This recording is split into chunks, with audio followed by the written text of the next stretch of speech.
Let me save you some time and trouble. Juror number 2 is not good. Granted, it's at 91% on Rotten Tomatoes with 79 reviews, but you're being duped. This film is so mediocre and underwhelming, and I get that it's directed by the great Clint Eastwood, but this ain't it. It's going to be on HBO Max in a couple of weeks, probably sooner, before Thanksgiving. Trust me. This was in about 50 theaters across the country because Warner Brothers probably does not believe in this film because it isn't good. Let me give you an overview of what it's about.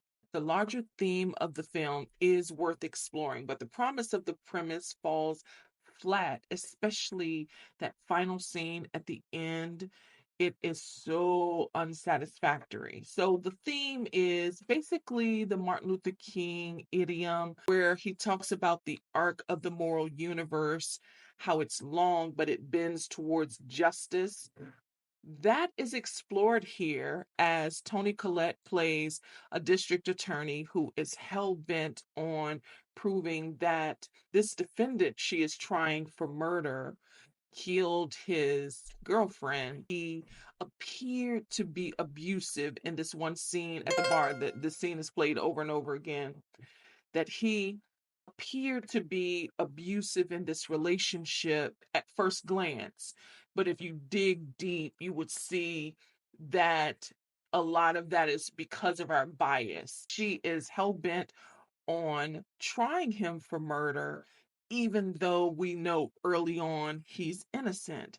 And she's doing this for political and career expedience. So justice be damned. And juror number 2, played by Nicholas Holt, is the actual culprit.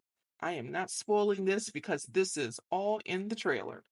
He's the actual culprit, but he is not willing, or he is unwilling to admit this because he has a baby on the way, he's married. He believes that he is better and has more to lose than the innocent man on trial. He is impaneled on this jury. At first, he doesn't want to be, but as he is impaneled and hears the evidence, he realizes that he was drunk that night and he actually accidentally killed this woman. All the evidence points away from the defendant. Now, this happens every day where there is an innocent person being tried for a crime they didn't commit. But we have to hold on, we, the audience, the viewer, have to hold on to knowing this information and sitting through the entire runtime when we know the right thing to do is for him to admit that he made a mistake. And don't think that Nicholas Holt does a good enough job, a deep dive enough to even convince me that he even cares. He has the same plastered expression the entire runtime. I kept drifting away thinking how much he reminded me of Ashton Kutcher. And I think he's miscast here because he doesn't carry the load of this imperfect person that is struggling with this moral arc. He never convinced me that he could have pulled this off for as long as he did. I think he would have been better as the defendant than as the culprit, really. And oh, it was really bad. And to think that all of these people involved in this case wouldn't have known that he was at the bar this night, especially when trials like this, when so much is on the line, especially during a time where the prosecutor is running for district attorney, that the jury that is impaneled wouldn't have been vetted and didn't know that he was in the bar that night. Impaneling a witness, they would know, a witness or even the culprit. It makes no logical sense. A trial like this would have jury consultants, and they would know everyone impaneled on this jury, where they were the night that this happened. That is a really crucial, important piece to impaneling jurors. And so it's just flawed. It seems so pedestrian coming from Clint Eastwood. I know he didn't write it, but he directed it. And so he contributes to the screenplay in that way.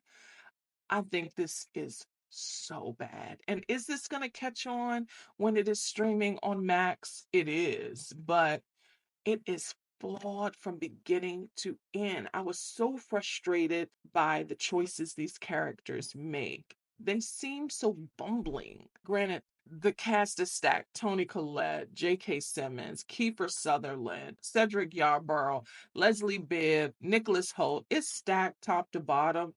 But man, this movie is not good. It didn't even chart this weekend. Now, I know it was just in 50 theaters, but it didn't even chart top 11. I was so frustrated watching this film, and I am just disappointed. It is terribly quiet in scenes. There are long bouts of silences in this film. When the score is there, it's prominent, it's noticeable, and it works with the scenes there the score is paired with.